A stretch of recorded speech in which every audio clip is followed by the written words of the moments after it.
Yes, good morning, directors. When I call your name, will you please indicate your attendance? Director Slash,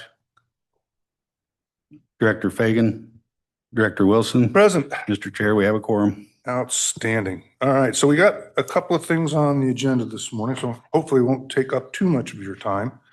But we'll get started with item number I1. It's a 2025 rollover update. Andrea, oh, there you are.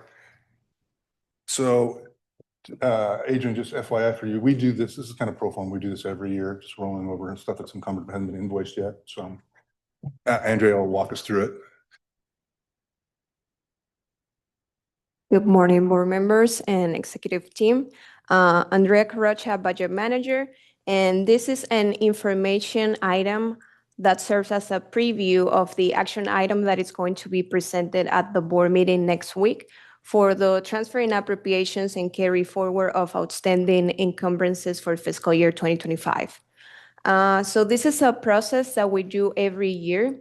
We're going to request the board to authorize the carry forward of outstanding encumbrances into next year with budget.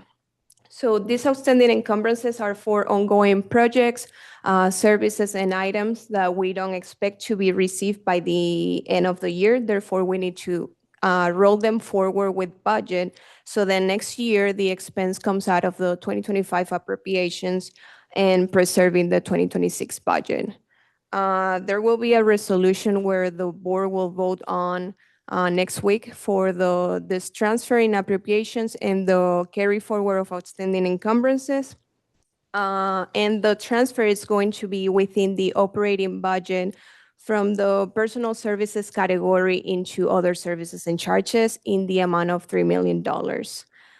We also have a list with all of these outstanding encumbrances with a preliminary amount that we're going to request to roll forward. And it's broken down by operating and capital categories that I can provide after the meeting. And that concludes my presentation. Yep. Thank you. Let's see, I guess I better turn my microphone on so everybody can hear. Does anybody have questions for Andrea? No? Good to go. Thank you very much. Thank you. Item number 2 is an update on the Misabi transition. Brooke, hi, good morning. Good morning. Thomas will present. Go ahead. Thank you, Mr. Chairman. Good morning, directors. Brooke Thomas, Chief Development Officer here at IndyGo. I have the privilege of presenting this to you this morning, but I have to say that none of this would be possible without Marcus and his team, Bart and his team, and you'll hear from Carrie in a little bit and her team. So it's taken all of us. Go ahead. A quick reminder about what's coming, because we can sometimes lose track. But first and foremost is a new software as a service platform. That's kind of the brain, the hub of the system, the e-fare collection system.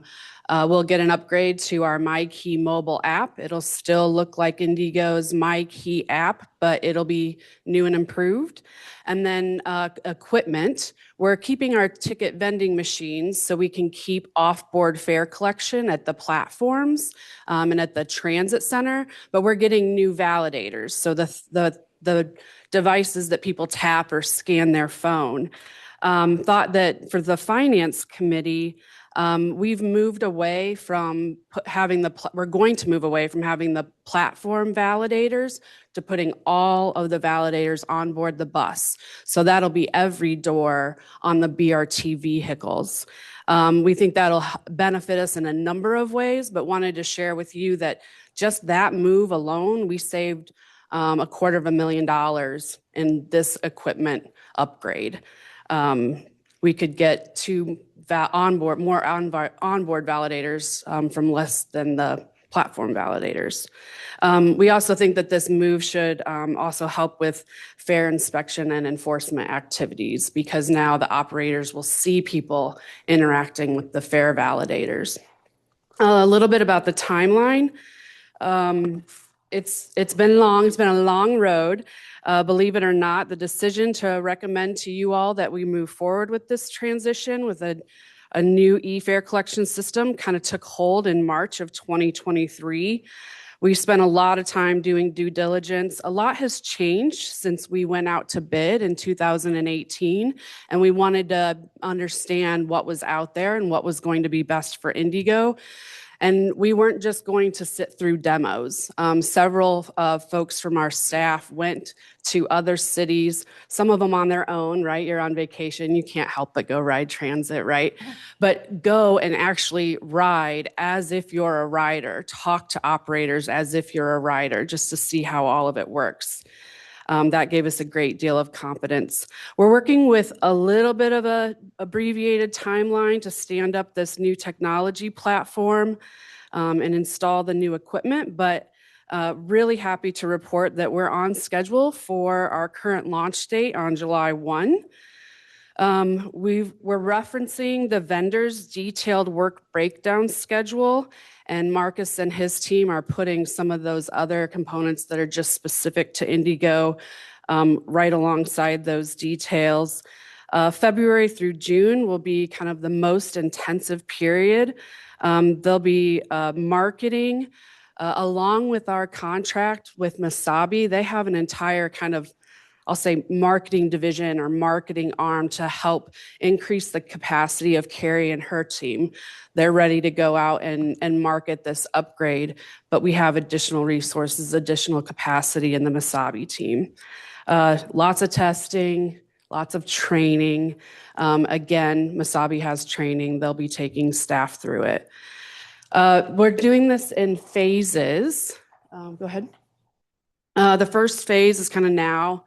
Actually, it started a while ago, but now through July 1, that's all of the components that you see there.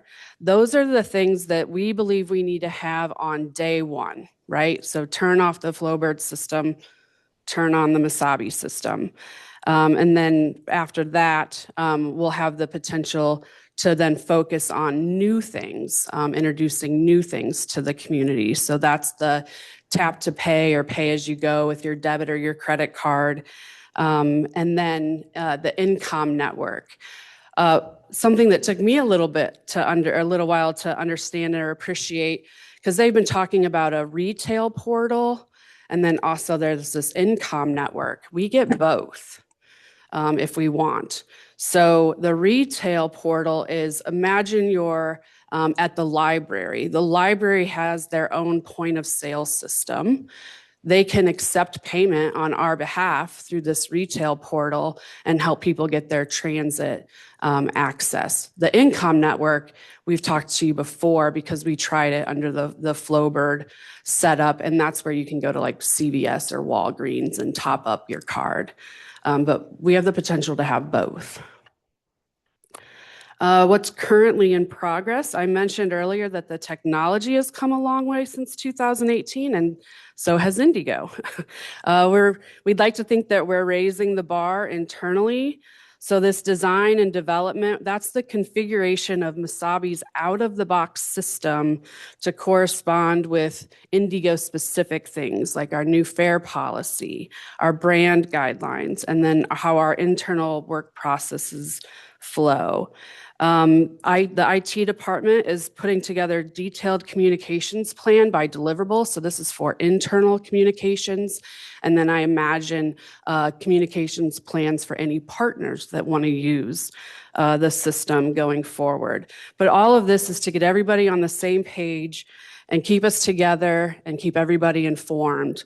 It'll cover the gamut. It's treasury, it's the retail desk, it's fleet, connected vehicles technology team, public affairs, security, even our operations performance management team that is handling a lot of the data and the analysis that you all see.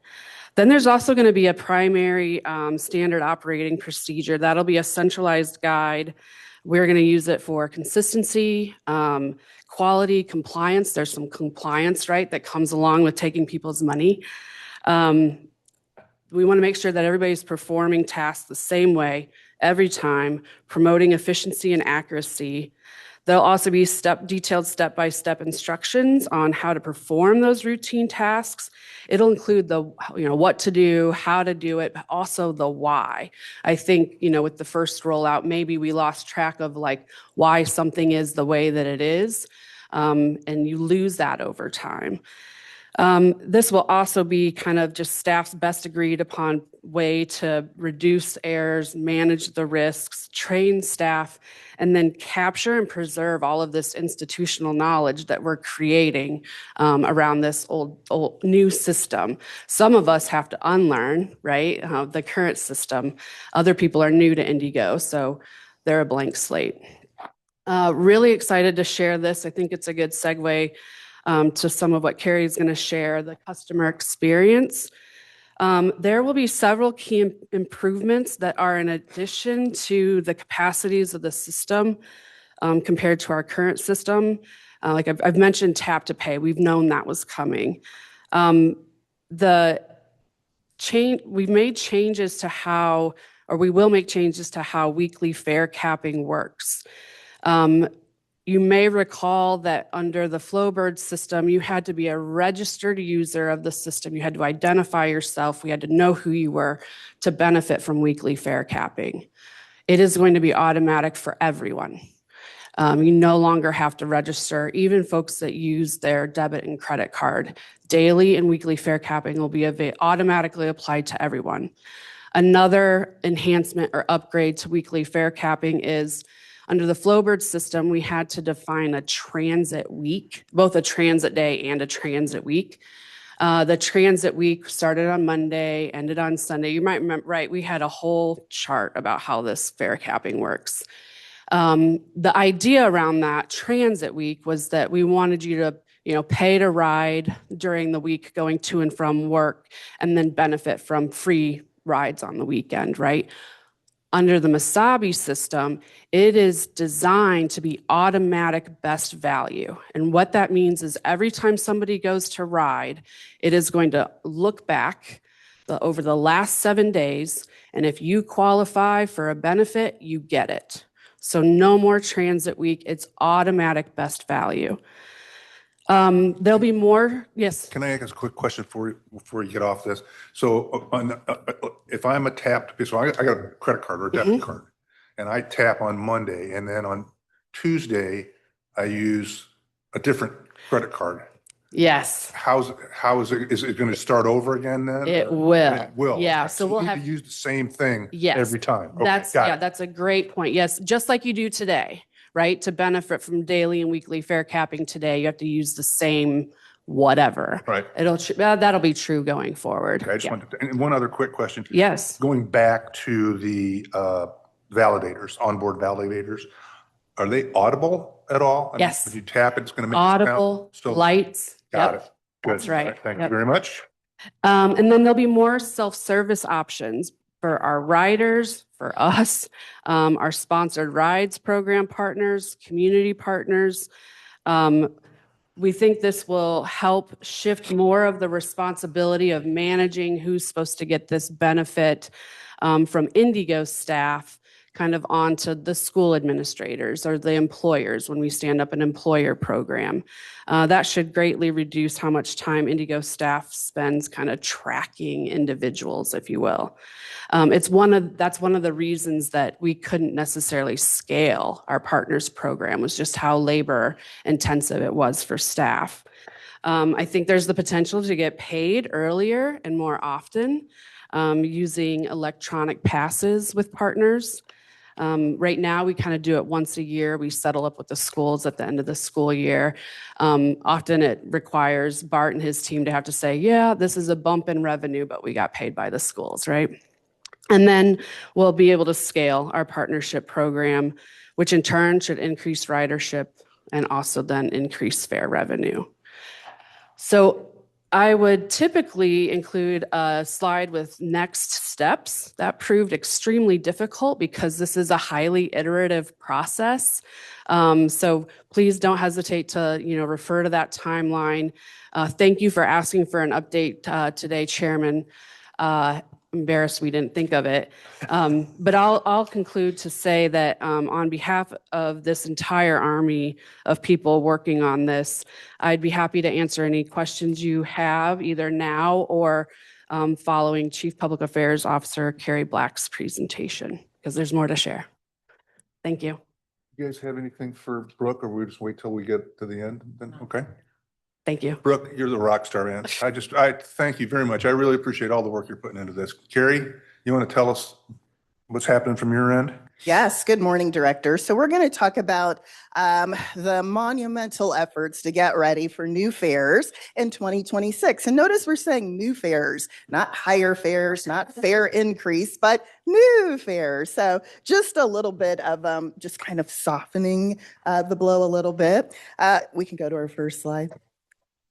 All right, so there are a number of places where we show our fares throughout the system. And so we are now in that final push to make sure that we are updating all of those things with the new fare so that effective January 1st, folks that are seeing the signage and these different points of communication are seeing the appropriate new fare. So the things that we're working on flipping right now is our signage inside and outside of our buses. So you see examples of the signage I'm talking about there. So these are our decals that are posted on our fare boxes in all of our buses. And then to the right, that the larger decal that has the Safe Place logo, that's our exterior bus decal. So when you board our buses, right before you get on to the right side of the door, this decal is posted on every single bus. So we are working to update that as well. It includes the new fare prices, which we've made a little bit bolder.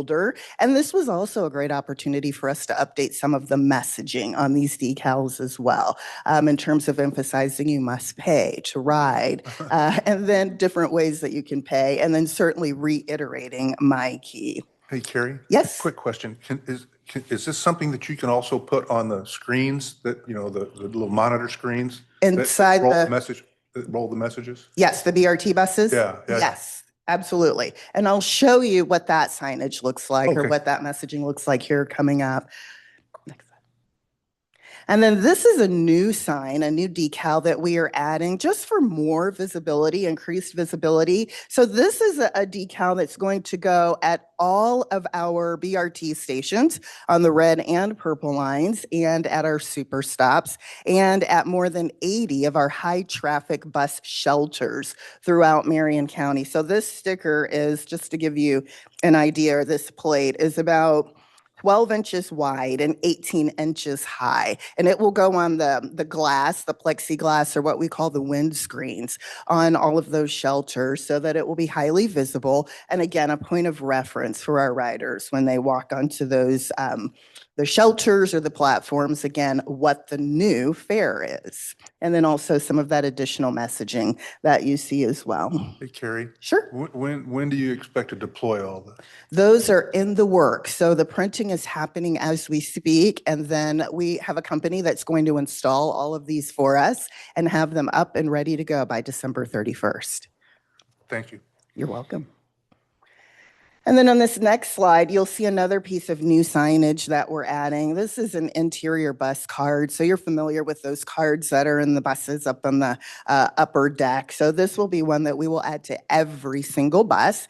And the goal is to place these near the front of the bus. So again, it's another point of reference so that passengers, riders can't say they didn't know that the fare had changed. And it's also an opportunity for the operator to be able to point to something. It's right there, see? So those are also going up as we speak. And Director Wilson, to answer your question, we'll have this is similar to the graphic that will go up inside of the BRT buses on those monitors. So the BRT buses will actually have 2 points of signage. This on the electronic monitors, but because those cycle between various pieces of messaging, I wanted to make sure that it was always visible. So we'll also have that paper interior card posted in the bus as well. Okay, good. Thank you. You're welcome.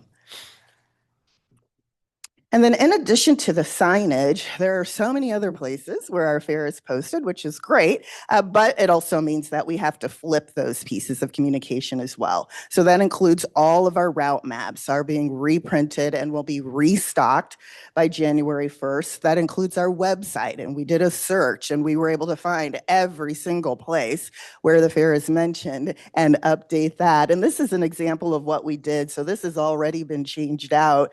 So you can see the current fare costs in the graphic to the side. And then underneath, we posted what the fares would be effective January 1st. So people can already see that. And then January 1st, we'll go and remove, obviously, the old fare prices.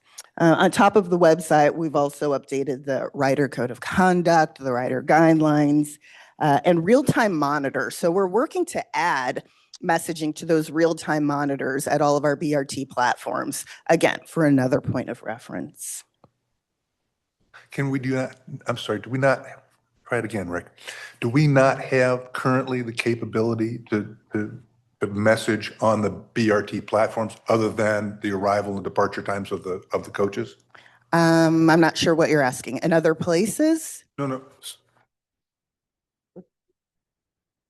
On the platforms where we've got the monitors that tell us when the next bus is coming. Yes. Does that have the ability to swap out with this message, with this, like it does on the bus? Yes. And so that's what we're working to update now. Got it. Okay, Yes. thanks.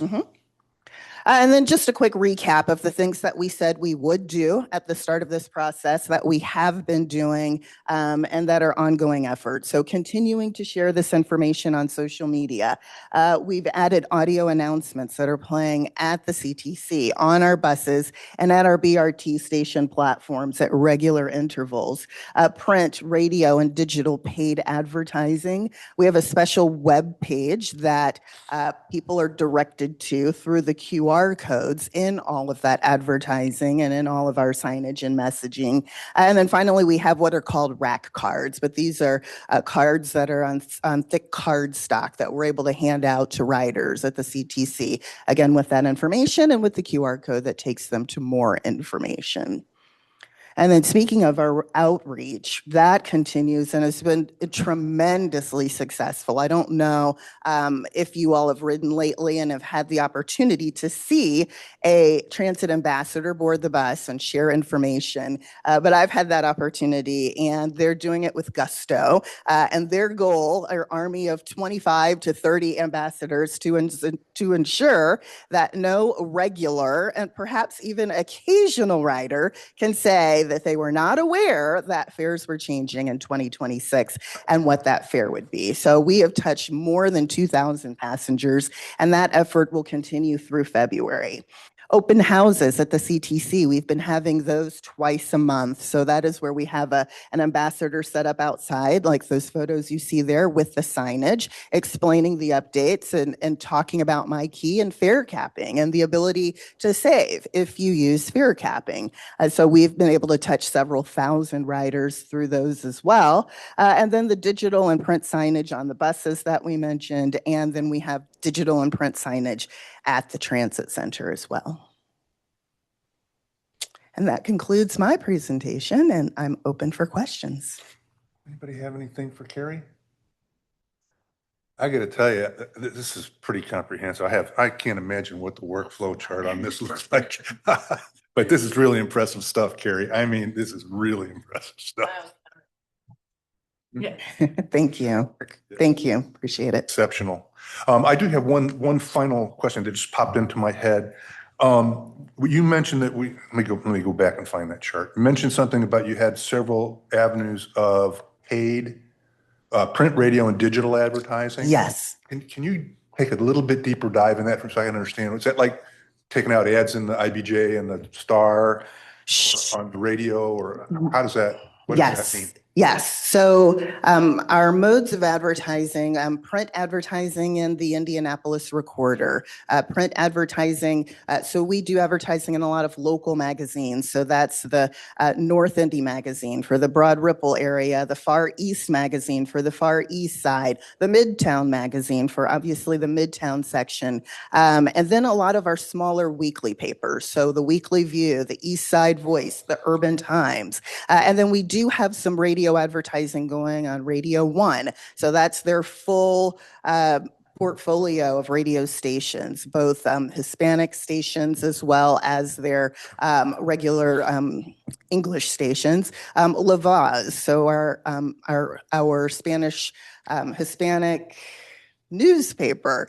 So a variety of different avenues. And then when we talk about digital, so we have digital campaigns that just target the community in general. So we have the ability to geo-fence, so we can really hone in on specific areas. But because this is more of a broad-reaching campaign, I mean, we're really blanketing Marion County. So that means those are ads that are targeting devices. When you're scrolling through social media, they may pop up on your device, on your mobile device or on your laptop computer, things like that. So really just trying to hit all of those different demographics in as many different ways as we can. Awesome.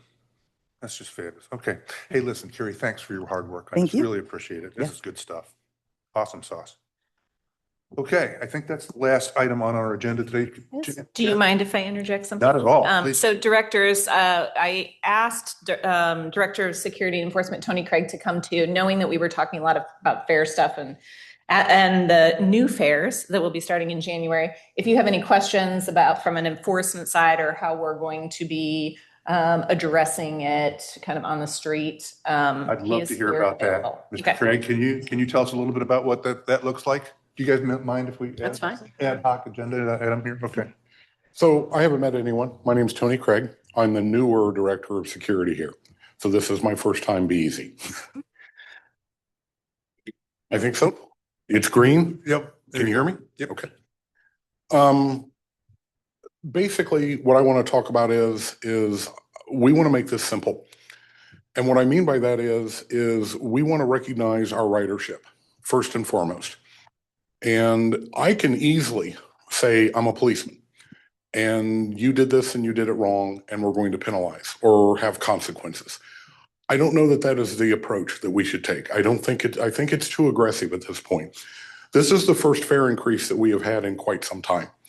And to that end, I think, and as we enter this, Carrie has done a wonderful job explaining it, but I agree with her that I think this is a matter of time to let people get used to it. In addition to all the signage, in addition to all the media, in addition to all of that, our job is my fare inspectors are going to go out, both contractual and our new TSOs, and I'll get to that in just a minute. We'll be out. We're going to give different kinds of training.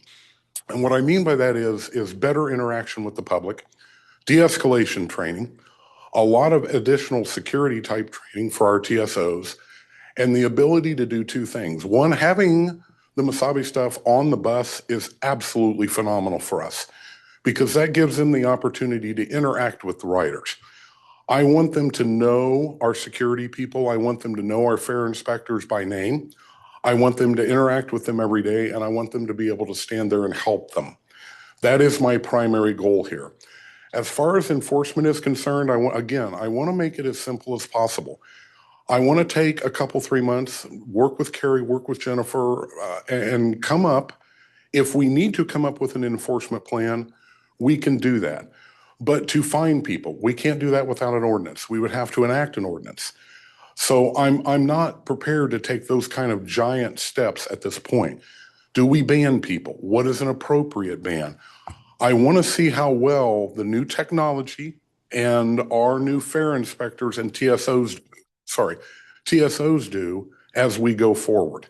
And I want to see if we are increasing our fare riders, but I want the riders to feel very welcome.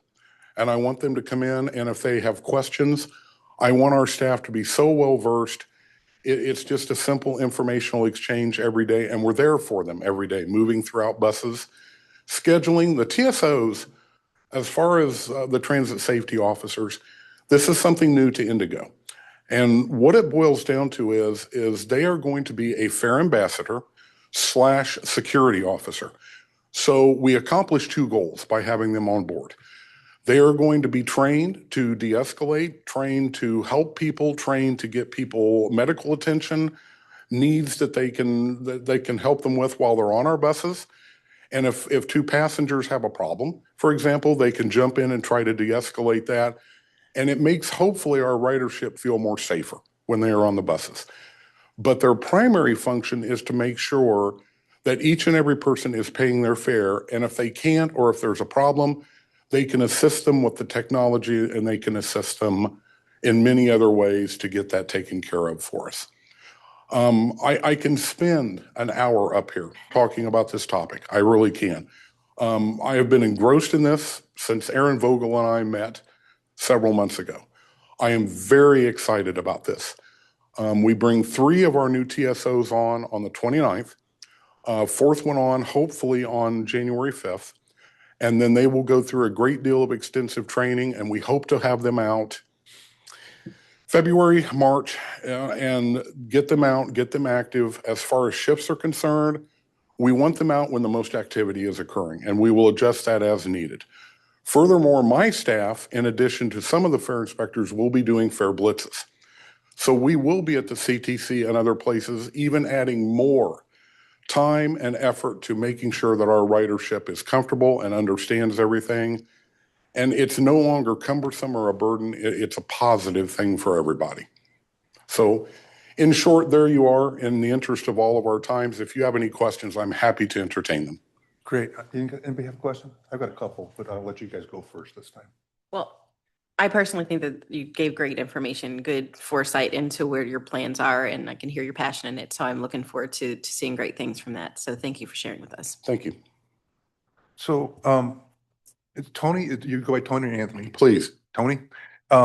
So help me understand these TSOs. I understand the contract guys. Those are law enforcement people, right? Oh, sorry. That's our law enforcement folks? No, the contract for Nolan is we have contract civilian fare inspectors. Oh, okay. We do have LEOs, of course, yes, but that's a So I guess different section. my concern is the safety of these TSOs and any liability that would be attached in the event that something gets out of hand on one of the buses and somebody gets hurt. Mm-hmm. I understand. So in that light, our TSOs are going to be trained to intervene. Defensive only, if you will. No offensive type maneuvers whatsoever or issues would fall under that. Their job is to de-escalate, stop a problem. Quite frankly, if a large problem were to break out, I would want them to de-escalate, get the rest of the passengers off the bus, and have law enforcement come in and deal with it. I hope that answers kind of the direction of the question you're going. That was probably an unfair question for you, and probably should have given that to Bob. But I'm always concerned primarily with the safety of our coach operators and our TSOs, because I've been on the bus when there've been a confrontation between a couple of people, and yes, and fortunately it never got out of hand. But I can envision a time when it might, and so I'm just I want to be cognizant of that. And I'm also kind of excited about your strategy for, I guess, like educating our riders about the new fares rather than throwing them off the bus. Absolutely. I think one of the problems that I think we learned from the red line when we couldn't collect the fares for quite a while is people got the idea that it was free. They just didn't have to pay to ride the bus. And so I'm hopeful that as we roll out this new plan scheme, that we're cognizant of that fact, and that sounds like you've got that nailed, but just wanted to keep that in the back of your mind from my perspective as kind of an important thing. I want people to feel comfortable. My goal ever since I got appointed to this board is to put non-traditional butts in our seats, right? I mean, I'm been yakking for years about commuters and park and rides and kiss and drops and all that kind of stuff to get people on the bus, to and from work, as opposed to just or to a Pacers game I mean, I've gotten to the point now where I don't go downtown, but with my truck. I park over at the Ivy Tack and I get on the Purple Line. I take the Purple Line downtown. To kind of resound on what you're saying, I think that if we take a heavy-handed approach, I think we are going to do nothing but run ridership away. And that Right. is the last thing I want to see happen. Well, we're on the same page then, Tony. Thank you very much. That was good stuff. Thanks to my colleagues for letting us ad hoc that thing. Thank you very much. I do have one question for Bart. Sorry, Bart, I didn't mean to interrupt you, but do we have any idea on this Masabi thing, what our transition costs are going to be? I mean, Brooke had mentioned that we're saving $250,000 on validators, but do we know, do we have an idea, or do you have an idea? Throw you under the bus, like asking you this question. So Bart Brown, CFO, IndyGo, we have a contracted amount that we can send to the board. I just don't remember it off the top of my head, but unless Terry, do you have it? Yeah. So we'll send that out to the board. So I add that it's a little complicated in that our Flowbird fare validators had reached the end of their useful life. So we were at a point where we were going to need to upgrade equipment anyway. So it makes that math a little bit A little challenging. spongy. Okay. I was just curious, what our if we can anticipate a return on investment for all. I mean, trust me, I am all on board with this Masabi thing. I think this is going to be great for IndyGo and for our riders. But you know me, I always like to know what the cost of this stuff is. So with that, I guess we are done. Unless, Bart, did you have anything that you wanted to mention? Jenny, did you have anything you wanted to mention? Colleagues, anybody have any parting thoughts? No? All right. Well, thank you for playing our game, everyone. Appreciate your time and attention this morning. And with this, we'll stand adjourned.